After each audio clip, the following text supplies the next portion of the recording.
For our next story, we move to the Balkans nation of Serbia, where unprecedented scenes of violence and chaos ensued inside the Serbian parliament. As the spring session of the parliament opened, the ruling coalition led by the Serbian Progressive Party, or the SNS, approved the agenda for parliament. In seconds, some opposition leaders ran out of their seats toward the parliament speaker and scuffled with security guards. Others lobbed smoke grenades, tear gas, used pepper spray and lit flames inside the Serbian parliament. Videos show opposition members holding colourful flames and throwing what seemed to be smoke canisters.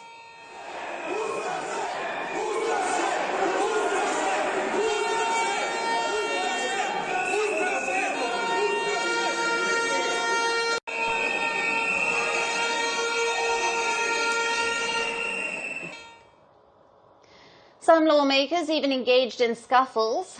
Serbian media said eggs and water bottles were also thrown inside the chamber.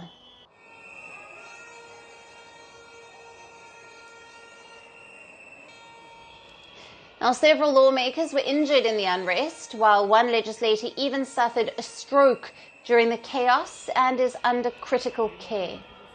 As the session continued, ruling coalition lawmakers debated while opposition whistled and blew horns. This is pure political terrorism. They wish to overthrow legally elected government and take over the country without having elections, without people expressing their will. They want to annul the core of democracy, and that is elections. The Serbian parliament has seen brawls before in the decades since the introduction of the multi-party democracy in 1990. On Tuesday, the opposition unleashed violence in support of the ongoing anti-corruption protests against the ruling coalition led by the Serbian Progressive Party. Look what his SNS is doing. Is it possible that once in a lifetime we debate in this parliament about things we need to debate about? If we don't speak about students' demands, then what should we talk about? What loans? These people have resigned. There is nothing to talk about anymore. They should move out. We need to fulfill students' demands. We must find the way out of this crisis. If they can't do this, then they are pushing us deeper into the crisis and in an open dictatorship. For 4 months now, Serbia has been witnessing protests over alleged corruption and incompetence in the government. Now, what began as student-led demonstrations over the deadly collapse of the Novi Sad train station roof that killed 15 people last year have turned into wider protests. The protests have become the biggest threat yet to President Aleksandar Vucic's decade-long rule.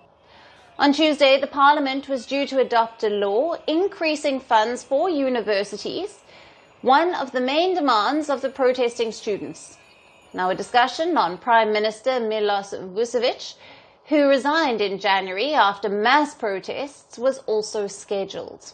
But drama unfolded inside Parliament. Outside, hundreds stood in silence for 15 minutes to honor those killed in the Novi Sad tragedy on the 1st of November. Now, protesters attribute the tragedy to corruption under President Vucic. The only chance for this country is an expert transitional government that would create conditions for fair elections, free elections, and comb through the ballot lists, which are catastrophic, and prepare for free elections in about 6 to 9 months. That is the only way. The whole world needs to see that we have a problem. What is happening in Serbia is not normal. All the young people are in blockades, many high schools. It is up to that generation to raise the alarm, and it is up to the older ones to solve the situation. I hope it won't last very long. The Serbian ruling coalition claims Western intelligence agencies are trying to destabilize the country and topple the government. The government claims that it has already met several demands made by the protesters, including repairs at the Novi Sad station, arrested protesters being pardoned, and increased in higher education funding. However, the protests in Serbia have refused to die down. From the streets, they have now reached the highest chambers of the country. Will the youth-led protests lead to the fall of President Vucic? Merci beaucoup. Hi, how are you? Very well, thank you. Thank you for being here. Namaste, Mr. President. Bharat ke logon ko meri namaste. How many people generally follow you in interviews? Typically in a month, we have viewers up to 150 million. That's more than twice the population of France. And in the last 2 years, we had 3 billion viewers. So I say, Laurent, this is your chance to be famous. You're on Firstpost.